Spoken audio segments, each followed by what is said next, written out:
So in today's video, we're going to look at virtual ground. I've got a little circuit here. It's readily available on the internet if anyone wants to look at it. It's got three sections. So we got our voltage divider, we got our operation amplifier, and we got our buffer state transistor, which is configured in a push-pull configuration. It can be any kind of NPN, PNP transistor. I've chosen these two because I have them, quite a lot of these. So that the op amp again can be changed as well. I've gone for a precision type op amp, OPA 07. It can be any type of op amp. I'm only choosing this because it's got a very low offset voltage, so I kind of get good results with this op amp. And we're going to have a look at each stage on their own and see how they work, and the point of this last stage was the point of this, and the point of the operation amplifier, and I had operation amplifier here and how it works.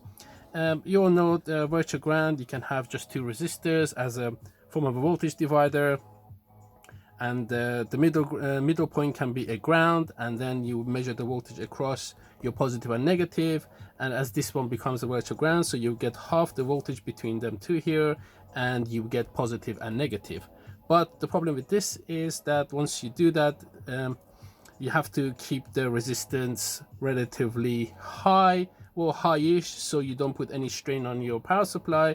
If it's, say for instance, it's powered by a battery, then if you keep these too small, you're going to be burning current through your resistor and going to drain the battery. If you keep them too low, then you're going to have too much current going through them. You get noise, and obviously the resistor will get hot, and during, in time they might get damaged. So I've chosen 10k or 20k. We're going to have a look at this, we're going to have a look at this and this. So this is the circuit diagram, and let's move into the breadboard and see what we can have here. So we're going to set the voltages. I'm going to power this with my precision power supply, which is a HP. We're going to have at 20 volt, and the output current we're going to have at about an amp. So let's set that up. So we got 20 volt. Let's put our multimeter and measure the voltage and see what we get. Should have prepared this earlier, but that's fine. Our multimeter here. Let's push everything around here so we can see what's going on. Put this there. Okay, everything is in the shot now. Let's push this a bit higher so everything comes visible in the shot for you guys. Okay, so if I measure across my power supply, then we should see what voltage we have. So this is across my power supply, and we have 20 volt here, so that's fine. Let's measure across the first stage that we have, so it's the voltage divider. Let's measure across our voltage divider, and we get 10 volts, so that's fine. Now let's choose our ground here, so this is the between, and that's our virtual ground. Now we get plus 10 volt, and over here we get our minus 10 volt. So basically what we've done is we created a virtual ground, and the power rails have become positive and negative. But the problem with that is, so let's measure our negative rail. So we have negative. I've got a 1k resistor, and let's just put a load in that and see what happens. And as you can see, the negative rail has collapsed from 10 volt to just under 1 volt. So that's not going to be very useful for anything for us. So what we're going to do is we're going to pass that through our operation amplifier. Basically, the amp's going to be set as a buffer. So let's just disconnect these, and let's set our operation amplifier as a buffer, and then we'll see what we can get here. So if I get this, these breadboards are very tricky to work with. Okay, so now our virtual ground has moved to the output of the op amp. Let's move up. We get our connected the wrong way around, so we get our 10 volt again, and we get our minus 10 volt. Now this time around, if I put a load at the output of the op amp, you see we still have our 10 volt going. So it basically have given us much more better output capabilities. And the good thing about this is, unlike the resistor on its own, this has a feedback. So we have the feedback of the operation amplifier, the inverting pin going into the output. So the op-amp is constantly monitoring and changing the output to make sure it is set what it is set over here. So the op-amp's got to do whatever it's got to do to keep these 2 points, the non-inverting and inverting inputs, the same. And because the inverting is connected to the output, is going to make the output exactly the same. So whatever load we're going to put here is not going to have any effect. Obviously, you're limited by the amount of current the op-amp can produce. So we're going to move into the next stage of our circuit. So we're going to wire this up properly now. And what we have here, we got 2 power transistors here. Well, power-ish, not fully power transistors, but better than anything else.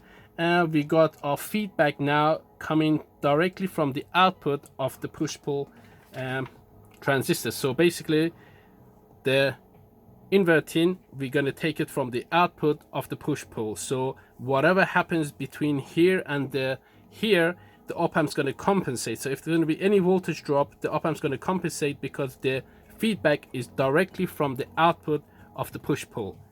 Why a 4.7K resistor? The reason we put a resistor here is to slow down. We don't want directly connected here because that can create instability. So any noise or any ripple or any instability or oscillation that happens here is going to go directly into here. Sometimes it's wise to put a low value capacitor across this resistor to slow things down as well, but in here with these 2 transistors you don't really need to. My circuit doesn't need it, but if you change the op-amp or things change in your circuit, you might need to add a capacitor across this resistor to kill any oscillation down there. So what we're going to have is, now this is our output and we're going to measure.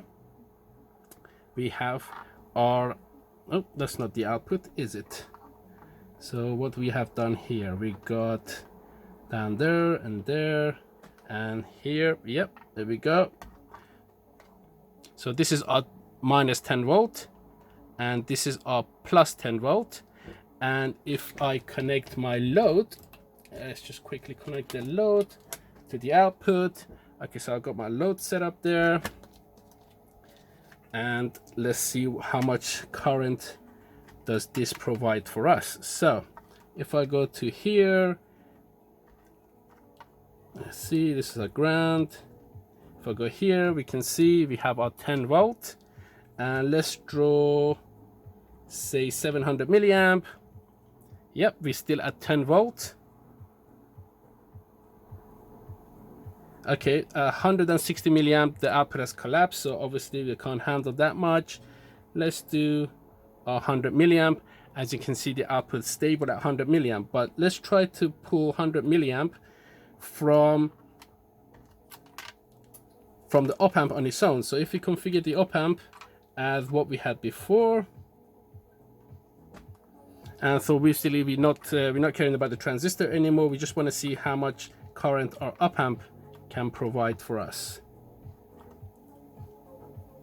So if we take that down and let's quickly have a look at our virtual ground output, we have our 10 volt. Now let's try pull 100 milliamp as we did before there, and you can see, nope, the op-amp is not happy with that. Let's bring it down to 20 milliamp. Yep, 20 milliamp, the op-amp is happy. 30 milliamp, op-amp is happy. 40 milliamp and the op-amp output has collapsed. So now you see why we have the push-pull transistor. The stage, well, we have 3 stages here. Basically, each stage creates a better current capabilities. I hope you find this quick video useful. I use this circuit many times in my circuit design and in my projects. It's very good if you only got a single supply and you wanted to turn it into plus and minus to run your op-amps. I hope you enjoyed this video. If you like it, please give it a thumbs up. Until next video, goodbye.